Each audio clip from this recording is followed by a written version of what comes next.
USB. Ladies and gentlemen, it's the Shelley Winter Show. Live, local, topical, and relevant. Want to go, so, the clip I'm about to play for you, if the N-word, not the word itself, but someone saying N-word, if it offends you, just turn down the radio, okay?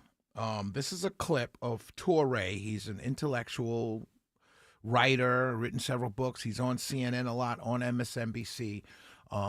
Used to have a show, I believe, right? And it's a clip. I shortened it for the show. But the clip is him responding to a video that came out maybe about a week and a half ago or so of anti-ICE protesters calling a black ICE agent a house N-word. And he's explaining why, get this, it's okay for them to be using the word. I want you to hear this clip, and then I'm going to talk about it. 99.9% of the time, it is wrong for a white person to call a black person the N-word, but we may have found the exception. In Minneapolis recently, a white anti-ICE protester was in a group of anti-ICE protesters yelling at a black ICE Gestapo agent. That's right, we have a white man calling a black man the N-word. Example. Is it wrong for a white person to call a black ICE officer a house N-word? The white man who used the N-word in this situation was being historically precise. This black ICE agent, he is being a house N-word to the utmost degree. A black man in ICE is a modern house slave. I think this is a valid usage of the N-word. He's not attacking his blackness per se. He's attacking his bootlicking choice to be in ICE while being a black man. Being black in ICE makes you a house N-word. So to call you that, it's almost like a professor pointing out, oh, look, there's a modern house N-word. I think this usage is valid and acceptable. If it had just been the N-word, that would be problematic. So let's break this down. First of all, let me say this.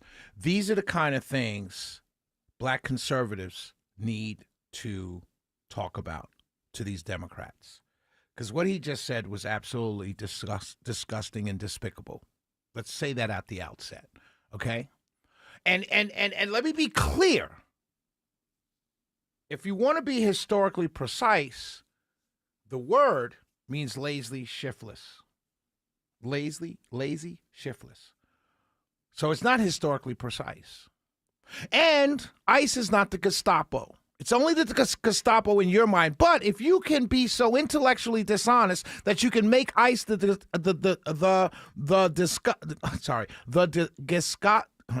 Gestapo, excuse me, ladies and gentlemen, I'm just passionate. If you can make ICE the Gestapo, then you can call an African-American male anything you want to. You could call him any slur you want to. But let's not stop there, my friends. If your idea is that he's an ICE agent, so you're allowed to, as a white person, to call him any word you want to, then why not a black officer? Why not a black sheriff? Let's go even further. Why not a black Army veteran or a black Navy veteran or a Marine? Are they fighting for white supremacy? No, absolutely not.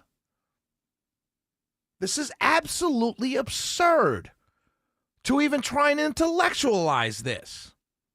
But if this is the world you want to live in, Mr. Toure, let's live in this world. Let's live in this world. So let's say a white,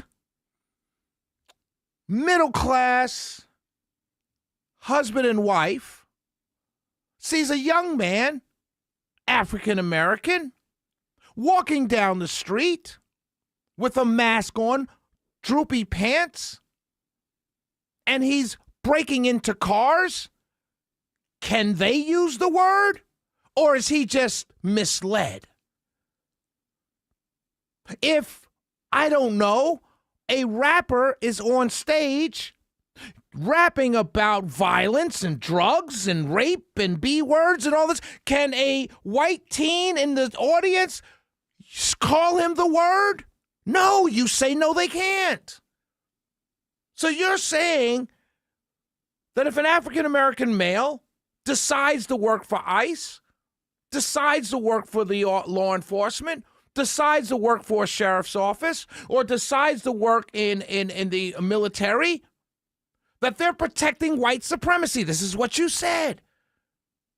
So if they get to be called these names because you defined these people as Gestapo agents, then why can't an employer who gets and hires an African-American who comes in late every day, not because they're African-American, this is just the example I'm using, but they come in late every night or every day, they don't do their work, they take long lunches, they're shiftless and lazy by definition, which is what the word means, then can that employer say, we fired you because you're an N-word? Can we say that? Oh, no, that's right. There's no house in front of it. So then let me ask you this, Mr. Toure, since you're so intellectually dishonest in all of this, let me ask you this question, sir.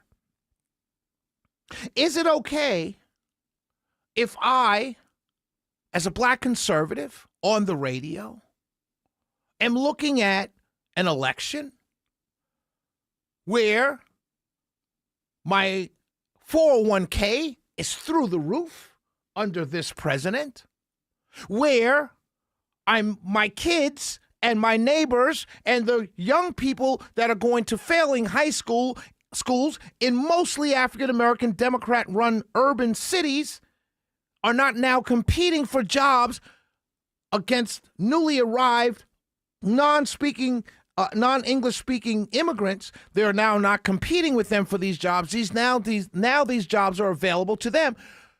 And you are protecting the illegals.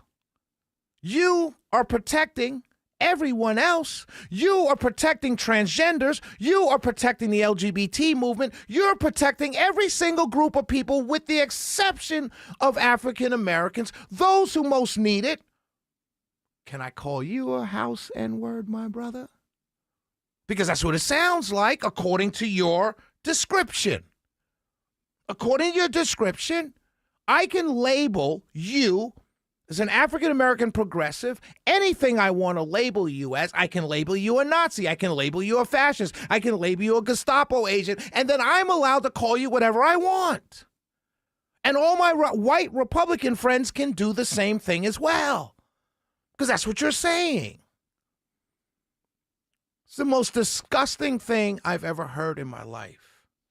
And this is why, particularly African-American conservatives, we have an opportunity this election to move more and more young African Americans, particularly men, to the Republican cause, to conservatism.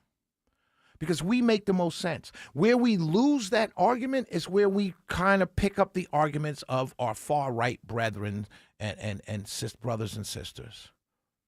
Leave those arguments on the side and keep the arguments of conservatism as rational and good and effective for our community, and point out the absurdities that these progressive African-American intellectuals continue to spew forth, and continue to point them out as being utterly disgusting and despicable.